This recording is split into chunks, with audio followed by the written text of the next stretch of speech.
और इस वक्त आपको बता दें कि वक्फ बोर्ड के मेंबर अफाकुज्जमा खान उर्फ एजेड खान पर मंत्री सिद्दीकुल्लाह चौधरी के बयान के बाद विवाद खड़ा हो गया है। इसी कड़ी में मुतवल्ली वेलफेयर एसोसिएशन की जानिब से इसकी कड़ी निंदा की गई। उनका कहना था कि वक्फ बोर्ड के चेयरमैन पर जो आरोप लगाए जा रहे हैं वो बिल्कुल गलत है। वक्फ बोर्ड के चेयरमैन हाईकोर्ट के रिटायर्ड जज हैं और अफाकुज्जमा खान सालों से एक मेंबर के तौर पर काम कर रहे हैं। इतना ही नहीं, एजेड खान अवाम के भलाई और समाज में बेहतरी के लिए भी हर लम्हा खड़े रहते हैं। वक्फ बोर्ड में एजेड खान का 100% अटेंडेंस है। आइए सुनते हैं।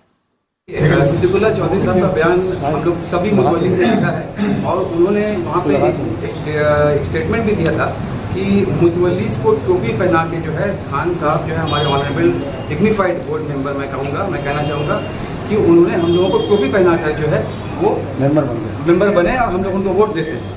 तो जैसे अभी हमारे सीनियर मेंबर ने कहा है कि जो हमारे ऑनरेबल मेयर हैं फिराद हकीम साहब, वो खुद भी एक मुतवल्ली हैं और वो भी एक वोट देते हैं, ठीक है।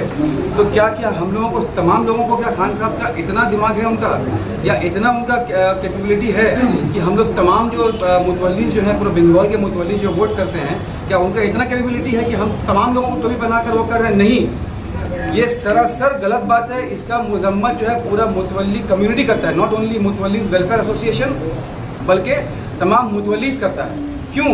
इसका सिर्फ और सिर्फ एक ही वजह है, क्योंकि जब हमारे कोई परेशानी होता है, चाहे वो 4 बजे सुबह हो या 4 बजे शाम हो, खान साहब हमारे लिए और हक साहब हमारे लिए, जो हमारे एक्स बोर्ड मेंबर हैं, हमारे प्रेसिडेंट साहब यहाँ मौजूद हैं, वो हमारे लिए हाजिर होते हैं। बहुत सारे मुतवल्लीस को ऐसा भी देखा गया है, मैं मुज़बानी आप लोग कह सकता हूँ, मेरा बात आप लोग रिकॉर्ड कीजिए कि मुज़बानी मैं कह रहा हूँ कि कितने मुतवल्लीस को ऐसा भी किया गया है कि मार के फेंक दिया गया है। उनका जो प्रॉपर्टीज़ है वो सिर्फ थैला में लेके वो घूम रहे हैं। वक्फ बोर्ड से हर तरह का मुमकिन कोशिश किया जाता है, कॉर्पोरेशन को चिट्ठी भेजकर कॉर्पोरेशन को हर मुमकिन कोशिश किया जाता है, उसको म्यूटेशन किया जाता है कि उससे प्रॉपर्टी बचे, उसके प्रॉपर्टी में जायज़ तरीके से एज पर रूल और रेगुलेशन ऑफ बोर्ड का उसमें डेवलपमेंट हो, लेकिन उसको मार के फेंक दिया था। ऐसा रब्बानी साहब ये इल्ज़ाम जो लगा रहे हैं, लेट मी कंप्लीट। तो ये सब करने के बावजूद अगर खान साहब को अगर इस तरह से अगर बेइज्जत किया जाएगा लाइव मीडिया में, बिना उनसे सवाल किए, बिना उनको बताए कि आपका क्या परेशानी है, उनको भी कुछ परेशानी आता होगा।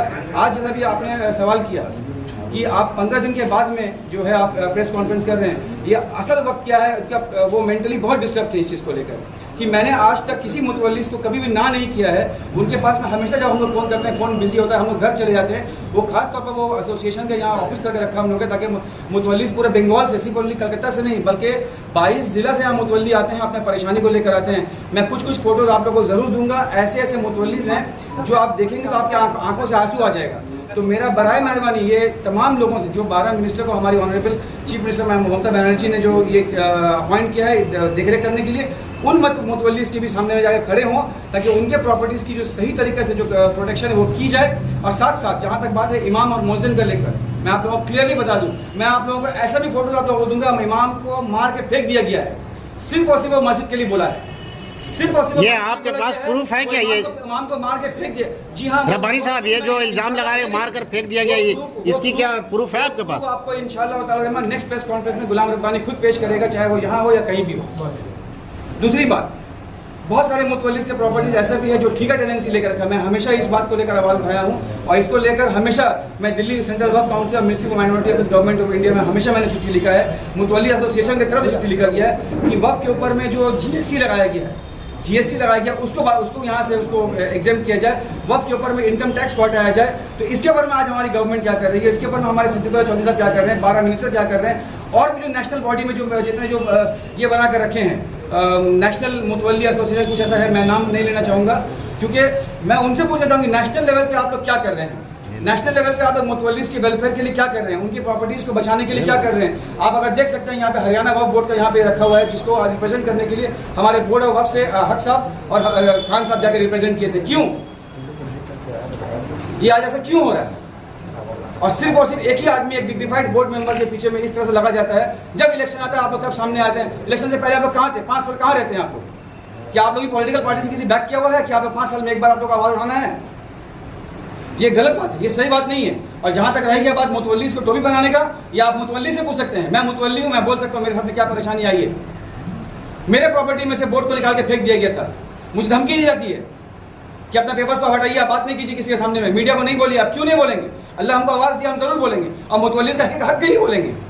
और जो आदमी मुतवल्लिस का वेलफेयर के लिए काम किया उसके लिए जरूर बोलना जरूरी है। मुतवल्लिस से क्या, मैं ये मुतवल्ली ये एक प्रॉपर्टी जो है वो सिर्फ मुतवल्ली का नहीं होता, वो पूरे अवाम का होता है। मैं पूरे अवाम को आपके मीडिया का थ्रू आवाज़ देना चाहूँगा, जहाँ तक मेरी गुलाम रब्बानी की आवाज़ पहुँच रही है, पूरे अवाम को सामने आना चाहिए कि मुतवल्ली का प्रॉपर्टी को बचाने के लिए, क्योंकि मुतवल्ली का प्रॉपर्टी बचेगा तो मस्जिद बचेगा, मस्जिद बचेगा तो आप नमाज पढ़ सकिएगा सही से। যদি এই অবস্থা হচ্ছে তো গ্রামে গঞ্জে কি অবস্থা হচ্ছে ক্যান ইউ ইমাজিন? কলকাতার মধ্যে এই অবস্থা শুনছো তো, we are witness to it। हम लोग का प्रेसिडेंट साहब रहमत भाई उनका क्या हुआ, we are seeing it with our own eyes। that the administration does not help। Administration कोई बात ही नहीं सुन रहा है, हम लोग के लिए खड़ा नहीं होता है, किसी का कोई हम लोग का खड़ा नहीं होता है। हम लोग जहाँ जाते पैसा मांगता है, क्यों पैसा देंगे जब मेरा काम जायज है तो हम क्यों पैसा खर्चा करेंगे, इसके लिए कोई बोलता है आज तक?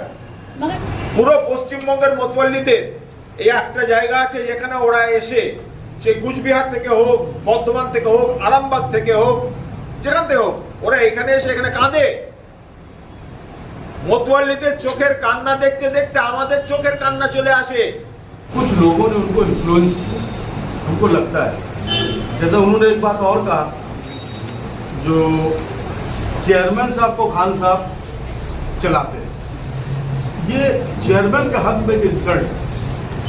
चेयरमैन एक नामी आदमी है, 2 बार के एमएलए रह चुके हैं, एक जज है हाई कोर्ट के, उनको हम कैसे चला सकते हैं? हमारे वोटर लिस्ट में एक बहुत अहम शख्सियत जो है वो है, उनका नाम है हमारे कलकत्ता के मेयर बॉबी हकीम।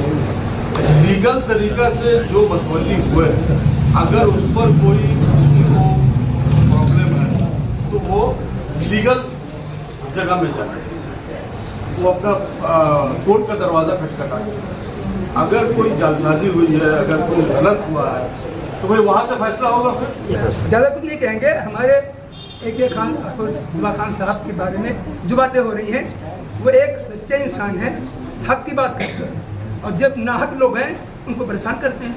हम लोग हक पर हैं, मेरी उम्र देखिए, हक पर रहते हुए उन्होंने फैसला लिया, हम नहीं किया। उन्होंने पूरी कमेटी ने फैसला लिया, हमको मुतवल्ली बनाया। हम 92 से वहाँ को मुतवल्ली हैं, मतलब पहले सेक्रेटरी थे, बाद में कब्बोर्ड में किया तो मुतवल्लीशिप बना देंगे। अब कुछ ऐसे लोग हैं जो वहाँ पर देखिए, हम लोग वहाँ पर कोई आमदनी का जरिया नहीं है, सिर्फ एक नजरबंद रखा हुआ दरगाह पिखारिया दरगाह शरीफ है, लोग पैसा डालते हैं, गरीब लोग डालते हैं। उस पैसे को खोलकर महीने में हम लोग इलेक्ट्रिक बिल, इमाम साहब और दीगर अखलाक पूरा करते हैं। अरे भैया 5 साल 6 साल 7 साल केस लड़ा, इंक्रोचमेंट का केस था, लोगों ने कब्जा करके रखा हुआ था, उसको मैंने पहले तो वक़्फ़ से केस हुआ, फिर उसके बाद में ट्राइब्यूनल में हुआ, उसके बाद हाई कोर्ट में हुआ। सब जगह से ऑर्डर पाने के बाद मेरे फेवर में ऑर्डर हुआ, मुतवल्ली के फेवर में। मैं 2 साल तक भागता रहा, जाता रहा, हर जगह दौड़ता रहा, कहीं से मतलब ऑर्डर हो गया खाली करने का, लेकिन कोई महकमा मेरी मदद नहीं कर रहा था। उसके लिए अफाकुज़्ज़मा साहब मेरे साथ बहुत जगह दौड़े, इसलिए कि वो हमारे एसोसिएशन के वो भी हैं, रिप्रेजेंटेटिव भी हैं। DC साहब के ऑफिस तक गए, बहुत मतलब आप नहीं जानेंगे, इतनी जद्दोजहद करने के बाद खान साहब कम से कम 3 बार DC ऑफिस गए, हम लोग CP के ऑफिस गए, जॉइंट कमिश्नर के पास गए, सबके पास गए, तब कहीं जाके मेरा जगह खाली हुआ है। मतलब 2 साल लगा ऑर्डर होने के, 2 साल के बाद जगह खाली हुआ। तो इस तरीके की प्रॉब्लम हम लोगों को फेस करनी पड़ती है। आपकी एसोसिएशन जो है इसको सोल्व क्यों नहीं करती? नहीं, एसोसिएशन था तभी तो वो लोग गए, मेरे साथ गए ना, DC साहब के पास गए, सेंट्रल DC के पास गए, लोकल PS गए, कमिश्नर के पास गए, सब जगह गए। मतलब इतनी जद्दोजहद, जब मेरे पास ऑर्डर है तो सीधा महकमा क्यों नहीं मदद करता? भाई ये तो ऑर्डर हो गया, पुलिस को खाली करना था, वो क्यों रिलक्टेंट है? क्योंकि कोई एक ऐसा स्पेसिफिक कोई चीज़ नहीं है बोर्ड की, वक्फ बोर्ड की तरफ से, जो कि ये हमें उससे मदद मिल सके। एक वैसा एक ठोस कानून होना चाहिए। अगर ये लोग नहीं होते, अगर खान साहब नहीं होते, तो फिर हमें तो अभी तक वैसे ही फंसा रहना पड़ता। इस तरीके के बहुत सारे लोग हैं जिनकी जगह अभी तक खाली नहीं हुई। सिद्दीकुल्लाह चौधरी साहब के बयान से कितना आहत हुए हैं आप? आज ये हुआ है कि इतने एक जो इमाम है, इतने बड़े इमाम हैं और इतने लोग उनके फॉलोअर हैं, उनको कुछ भी बोलना चाहिए, बहुत सोच समझ के बोलना चाहिए। इसलिए लोग उनसे सही बात की तवक्को करते हैं। अगर वो ऐसा लूज टॉक करेंगे तो इट्स वेरी बैड, ये कोई अच्छी बात नहीं है।